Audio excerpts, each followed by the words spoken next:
Good afternoon, welcome to GrainTV. My name is Cody Bills. Today is Friday the 22nd for the weekly wrap-up here. Corn trading higher, 2.5 cents higher on the day. Soybeans up 3 3/4 cents.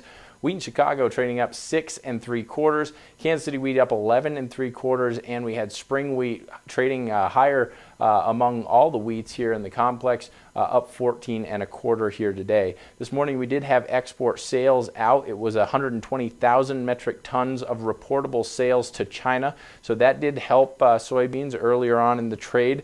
One of the reasons why wheat was trading higher here today is just the fact that we have a lot of moisture moving into Montana and North Dakota, as well as Saskatchewan and Manitoba. All these areas are going to be getting more moisture. It's going to be slowing down the harvest a little bit, especially in North Dakota when we're talking about spring wheat. One of the other concerns that was mentioned here on one of the forums is the fact that after some of the cutting, there is a little bit of concern that there could be vomitoxin in a lot of these fields simply due to the excess moisture here this summer. So I think that's definitely going to be a theme here that we're going to have to pay close attention to in the days to come. So pay close attention to that if you're trying to market some wheat, because that is likely to drive some price action.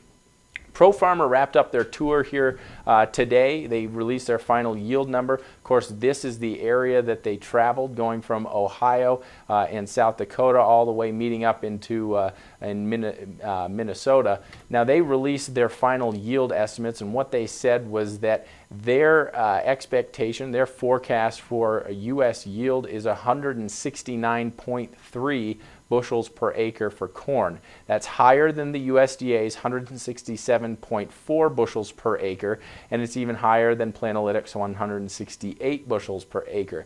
How is this going to affect the market? Quite frankly, I don't think this is going to be a major market mover here. I think the fact that ProFarmer came out a little higher than the USDA, that was somewhat expected. It wasn't anything outrageous. It wasn't over 170, and I think that is really, I think it's going to be kind of brushed off on Monday. I don't think we're going to see a major market reaction as a result of it.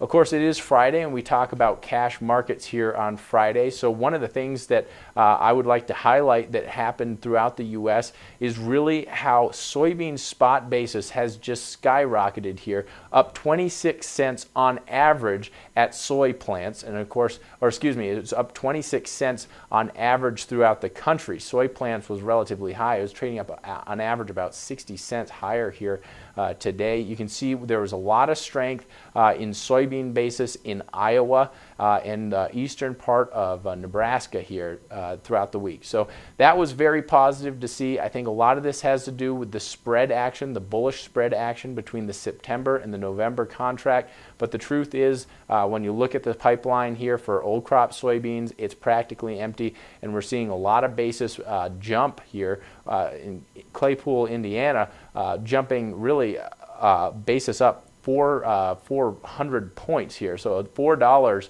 over the November contract. That's just exceptional levels here at the very end of the marketing year. It's very difficult for processors to get their hands on the actual soybeans, so they're pushing basis up, hoping to attract it out of farmers' bins.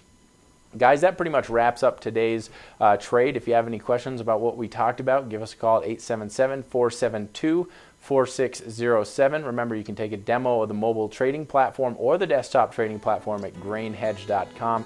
Just the upper left-hand corner, put your name, number, and we'll be happy to spend a little bit of time walking you through the platform, make sure that you feel comfortable. Thanks a lot for tuning in. We'll see you here on Monday.